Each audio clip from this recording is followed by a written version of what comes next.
dhammaan goobaha waxbarashada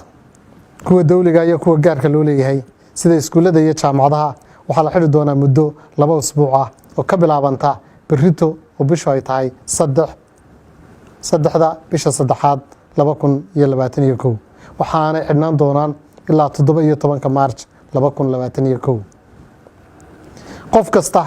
waxa waajib lagaga dhigay inuu qaato afxid ama mask marka uu joogo dhammaan goobaha la isugu yimaado sida suuqyada masaajidada gaadiidka dadweynaha goobaha ganacsiga iyo meel kasta oo dadweyne isugu yimaado xafiisyada dawladda si ku meel gaar ah ayaa loo xirayaa muddo 2 usbuuc ah oo ka bilaabanaysa 3 Maarch oo ah berrito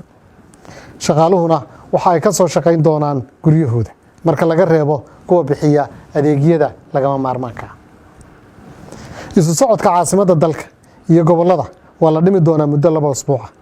laga bilaabo berrito oo bisha ay tahay 3 Maarch ilaa iyo 17 Maarch